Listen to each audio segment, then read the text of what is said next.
Welcome to the Deep Dive. We take complex topics, break them down, and give you that knowledge shortcut. Today, we're looking into something called myasthenia gravis, MG for short. It affects, well, quite a few people, but it's often misunderstood. Before we dive in, just a quick note. A lot of our research today comes from the folks at Mind Expansion Daily. Really great stuff over there, so do check them out for more health insights. And hey, if you like what they do and what we do here, maybe like and subscribe. Helps build the community. Also, if you find this useful, you can support the show by buying us a coffee. The link's right there in the description. Okay, mission for today. Get to the bottom of MG. Yeah, and the core problem with MG really is how confusing it can be. We're talking about a chronic autoimmune disorder. It hits roughly 70,000 Americans. But the shocking thing from sources like the Journal of Neurology is that half, fully 50%, are misdiagnosed at first. That means delays in treatment, sometimes 1 year, sometimes up to 5, which is, well, it's critical time lost. Yeah. So for you listening, knowing these early signs, it's not just interesting, it could genuinely be vital. Okay, let's unpack that. Autoimmune. We hear that term a lot. Yeah. But what's actually happening with myasthenia gravis, our source used a pretty good analogy, I thought. MG, like your immune system attacking the phone line between your nerves and muscles. So you get this crackly, bad connection. The message to, move doesn't get through properly. It's not the muscle itself failing, right? It's the signal. Exactly. It's a communication breakdown. And that breakdown leads to symptoms that look like, well, lots of other things. That's why a staggering 80% of cases initially get brushed off as just stress or burnout, because the main symptom is weakness, fatigue. But we need to look at the pattern. It's not just feeling tired all the time.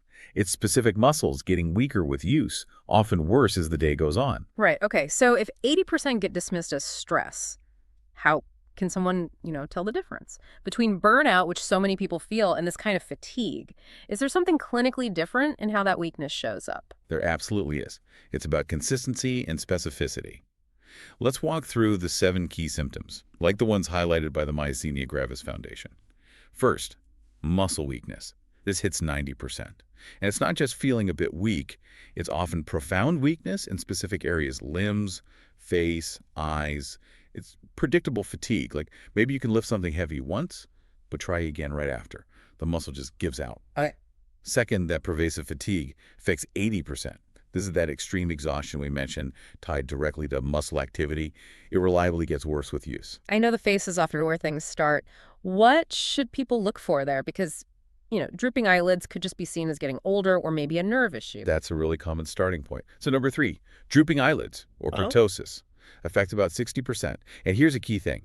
If that droop gets noticeably worse towards the evening, that's a big clue. It suggests muscle fatigue, not sciatic nerve damage. Okay. Worse at night. Exactly. And number 4, often linked to that, is double vision diplopia. About 50% experience this. It happens because the eye muscles weaken and can't coordinate properly to focus. Makes sense. And while we're talking about the face and head, there are 2 other signs, often missed, that add to the confusion. One is general facial weakness. Around 40% have trouble with things like holding a smile or even making a pouting expression. It sounds minor, but it's a sign. And neck weakness. About 20% find it hard to hold their head up straight, especially later in the day. These might seem subtle, but they're important red flags. Wow, okay. That pattern from eyes to face to neck, it really shows how it creeps up.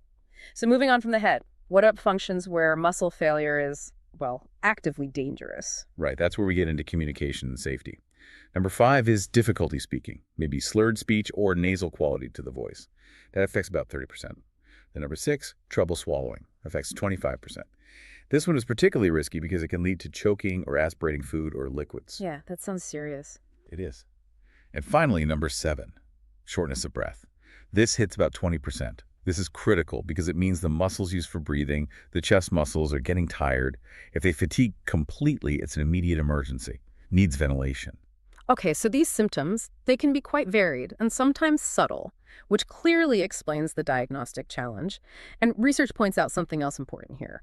Women make up 60% of cases, and sadly, they often seem to wait longer for a correct diagnosis compared to men.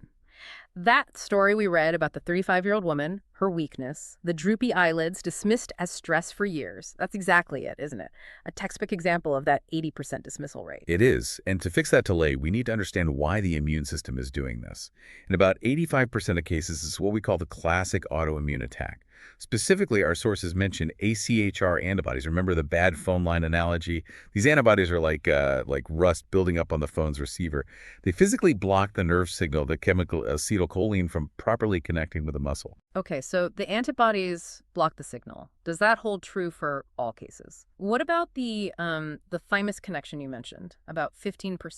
That's a great question. So in that other 15%, the issue seems linked to the thymus gland. Some patients have abnormalities there, like thymomas, which are tumors, usually benign, in this immune system organ.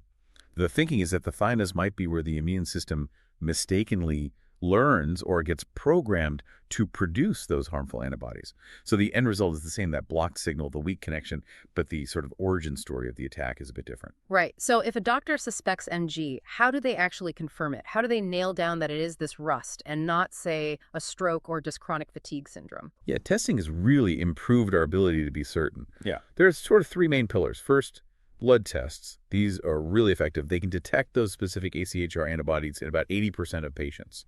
That confirms the autoimmune attack is happening. Second, electromyography, or EMG. This test measures the electrical activity in muscles. It can show that specific pattern of muscle fatigue getting weaker with repeated stimulation in about 90% of cases. Okay. And third, because of that thymus link, imaging is important, usually a CT scan of the chest. This is used to check for those thymomas or other abnormalities in that key 15% group. So once you have that confirmed diagnosis, what can be done? It sounds like we can't, rewire the phone line, but maybe boost the signal somehow. That's a perfect way to put it. We move from just managing symptoms to actually targeting the problem. Medications called acetylcholinesterase inhibitors are often the first line. They're effective for about 60% of patients. They work by stopping the body from breaking down the acetylcholine signal too quickly. So the signal that does get through the rust has more time to work. It's like turning up the volume on the message. Ah, okay. Boosting the signal. And what about the people with the thymus issue? For those in the 15% group with thymomas, surgery to remove the thymus gland and thymectomy can make a big difference. It improves symptoms in about 40% of those specific patients, likely by removing the source that's training the immune system incorrectly. Then you often combine these with other treatments, like immunosuppressants to calm the overall immune attack, and lifestyle adjustments. Things like managing activity, stress reduction, those help maybe 50%. Put it all together, and treatments generally lead to noticeable symptom improvement in about 70% of patients within the first year. Okay, so there are effective treatments. Which brings us to the really crucial part. Why does getting that diagnosis quickly matter so much? What are the actual costs, human and financial, of that delay? The stakes are very high. If MG goes untreated, the complications can be severe. The most dangerous is respiratory failure. This affects about 10% of patients at some point, leading to what's called a myasthenic crisis. We're talking about 7,000 of these crises happening each year. And tragically, there's a 5% mortality rate associated with them. 5%. Wow, that's significant. And I imagine the chronic weakness causes other problems too. Absolutely. That difficulty swallowing we mentioned, it leads to aspiration pneumonia in about 15% of patients from accidentally inhaling food or drink. And just living with this constant, unpredictable weakness takes a huge toll. Depression and anxiety affect around 30% of people with MG. And that delay in diagnosis, it directly bumps up the risk and severity of all these complications by about 20%. So faster diagnosis literally saves lives and prevents serious issues. And it seems like it saves money too. The sources pointed out that just in 2024, getting people diagnosed earlier actually cut hospital stays by 15%, which translates to, what, $300 million in savings? That's huge. It is. And the projections suggest those savings grow over time. The McKinsey data suggests that better awareness, clearer explanations, getting the word out, it could potentially prevent 25% of all complications, and the estimated saving from that, maybe $1 billion by 2030. That just shows the incredible value of shrinking that diagnostic window from years down to months. Okay, let's try to pull this all together then. Our deep dive into myasthenia gravis. It's that bad phone line, the immune system attacking the nerve-muscle connection. We talked about the key symptoms, that specific muscle weakness, the fatigue that gets worse with activity, drooping eyelids, ptosis, double vision, and the more dangerous ones like trouble speaking, swallowing, and breathing. Plus those often missed clues like facial and neck weakness that really muddy the diagnostic waters. Right. And remember, the goal here isn't just to understand it, but to highlight that treatment really can work. We know that tailored approaches, whether it's medication to boost the signal or surgery like thymectomy for the right patients, they can restore strength. Like for that 35-year-old woman we mentioned, getting the right diagnosis and treatment made a real difference. So, yeah, early detection is just vital for the, 70,000 Americans living with this right now. Absolutely. And for everyone listening, we'd love to know what you think. Has this changed how you might view persistent fatigue or weakness? Let us know. Leave a comment over on the Mind Expansion Daily page. Do you agree with our summary or maybe see it differently? And while you're there, tell us where you're listening from. We're trying to reach people all over the world, so it's great to see where our listeners are. And maybe one final thought to leave you with. Think about that 50% misdiagnosis rate again. If MG, with its quite distinct features once you know what to look for, is still so often mistaken for things like stroke or chronic fatigue or just aging, what other common illnesses might be getting widely misread by doctors, by patients themselves, simply because the symptoms overlap with other conditions? Really underscores that awareness for everyone is probably the most powerful first line of defense we have.